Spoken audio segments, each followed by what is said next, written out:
Hello everybody, this is Adrian, otherwise known as EvilEldrin, and welcome back to the third video in my many extensive videos of Dark Souls 2, the New Game Plus playthrough on my Sorcerer character. So in this video, we take on two bosses. One proves that the Pursuer is actually beatable in the first instance, and the second one is that you can actually not get stepped on by the Lost Giant. Following that on, I end up showing you that yes indeed turtles are quite intolerant to lightning. And this right here is a perfect example of why you just do not rush through the game.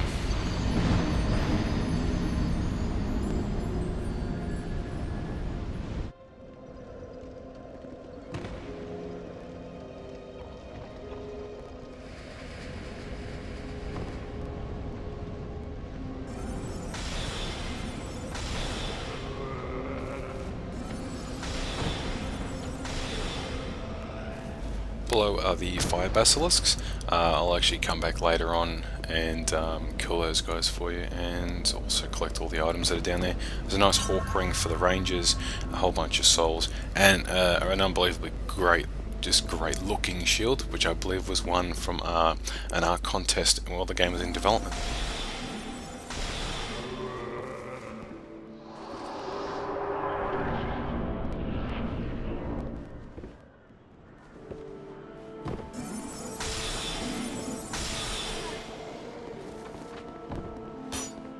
So, in this area, if I didn't need the Cabbage Man's key to his house, basically his name's Kale, it's C-A-L-E, which is why I just call him the Cabbage Man. Very lonely in his little cave, you've got to talk to him for a bit, ends up giving you his key, yada yada yada. If I didn't have to go and collect him, that stump I was just walking up, I would go straight up there, right to the top and turn left, and it leads you into the next area.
Stop. Hammer time.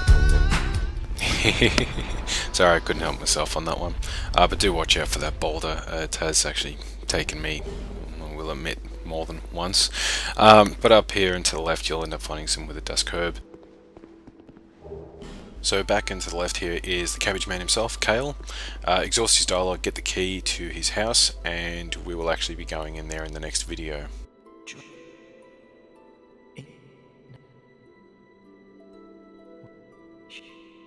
What a...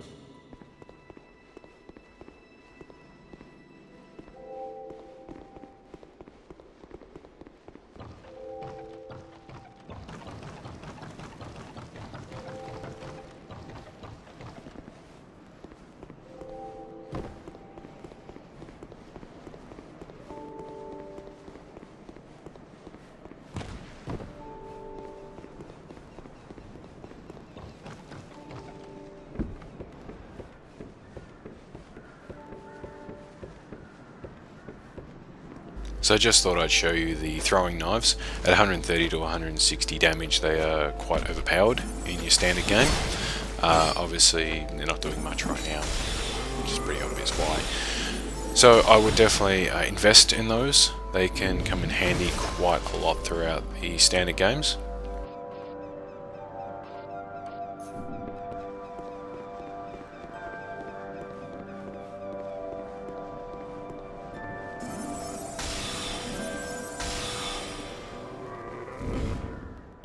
So I'm about to face the Pursuer up in this alcove. When I backtrack to it, his fight up here is completely optional. If you kill him here, he will not spawn after the last giant. If you do kill him up here, he will drop the same loot, his soul and his ring.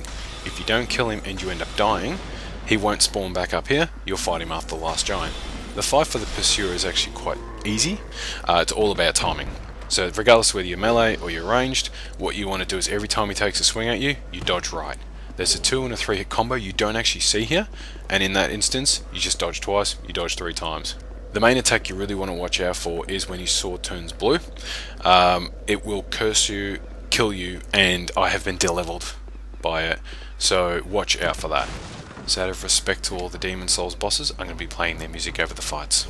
And the main reason why I love fighting him up here is just for his entrance. How cool is this?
Just taking note that the Phantom sitting above Mold Manor Pate is actually brand new to New Game Plus Plus.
So growing up I was always told, if you find a door that's locked, knock. Knock politely, perhaps somebody will open it for you.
So once you get through that little area where you get locked inside, it doesn't matter whether you die or not, he will give you a white signed soapstone, but only once. After that you can, as long as you're in human form, summon him, which I do, for the last giant fight. Take note that this Turtle Phantom is actually a new game plus. There's nothing special about him in regards to the follow-on game.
this is something special.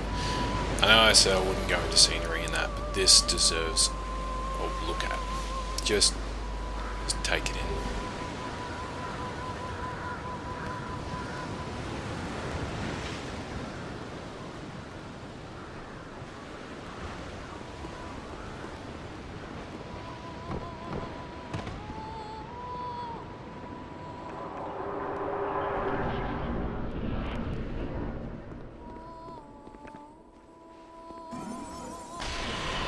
Ultra kill. Sorry guys, I had to add that one in from Unreal Tournament. Those little buggers can get really annoying if you don't basically overkill them. And they drop Twinkling, Tarantite, Titanite Slabs, Titanite Shards, all the good stuff you want are from those crystal lizards.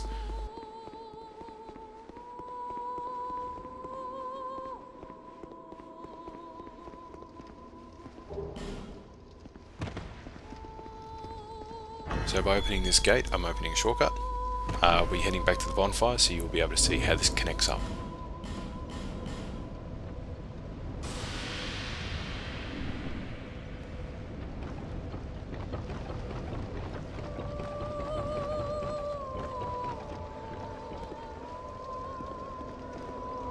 Okay, so the last giant. This fight, basically, I'm going to let mild mannered Pate tank, which is always the best option to do. Okay, a few things you need to know. The giant will swing in an arc in front of him, stay behind him the whole time, and you miss the arc. So basically stand next to his feet, which you can target. Watch out for when he starts walking backwards, because he will stomp you and kick you across the room, flatten you where he stands. He can do a 1, 2, or 3 step backwards, which you need to watch out for. Of course, I'm keeping my distance, so I don't need to watch out for that. When he gets to about half life, he will rip off his left arm and start swinging, which will give him a longer and wider arc. So once again, do not stand in front of him. It's pretty self-explanatory, and it's a pretty easy fight, so enjoy!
Okay, this Phantom is a standard Phantom from New Game Plus, so I was expecting him with the camera in the corner.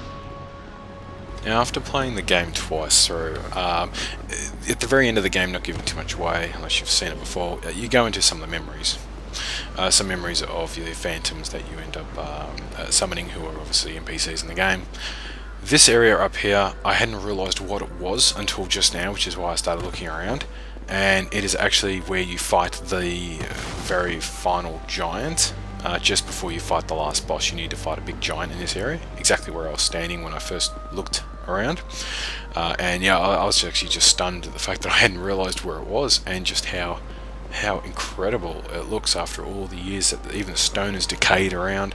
And just basically you end up seeing what causes all this destruction, and you're part of it, which is, that's brilliant, absolutely brilliant.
So this next area is completely optional.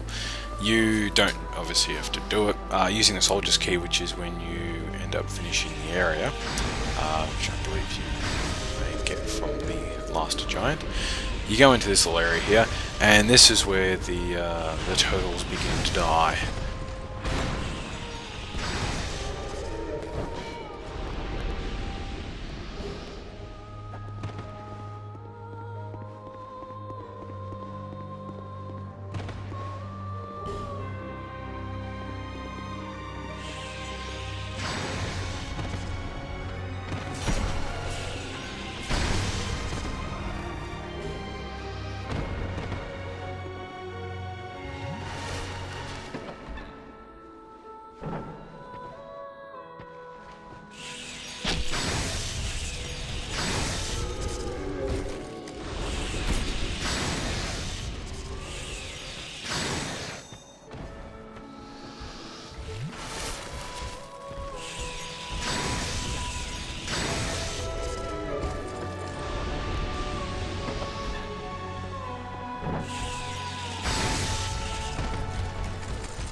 Okay, look, I don't have a huge amount of knowledge when it comes to Dark Souls, as the world. But there's a phantom you're about to see who looks awfully familiar to one Siegemeier of Katarina, who was in Sen's Fortress, at the beginning of Sen's Fortress, from Dark Souls 1. So it raises the question of, is it actually the same NPC as a phantom now?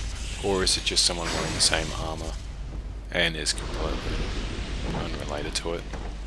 I'm not sure. If anyone knows, please let me know.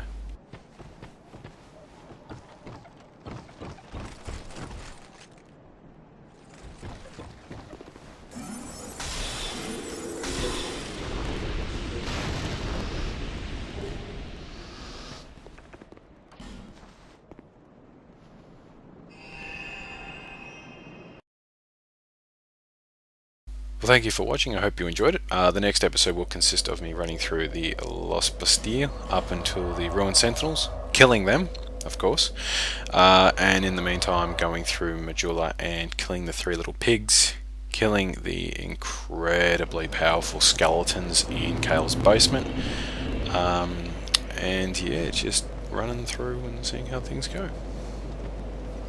Thanks for watching.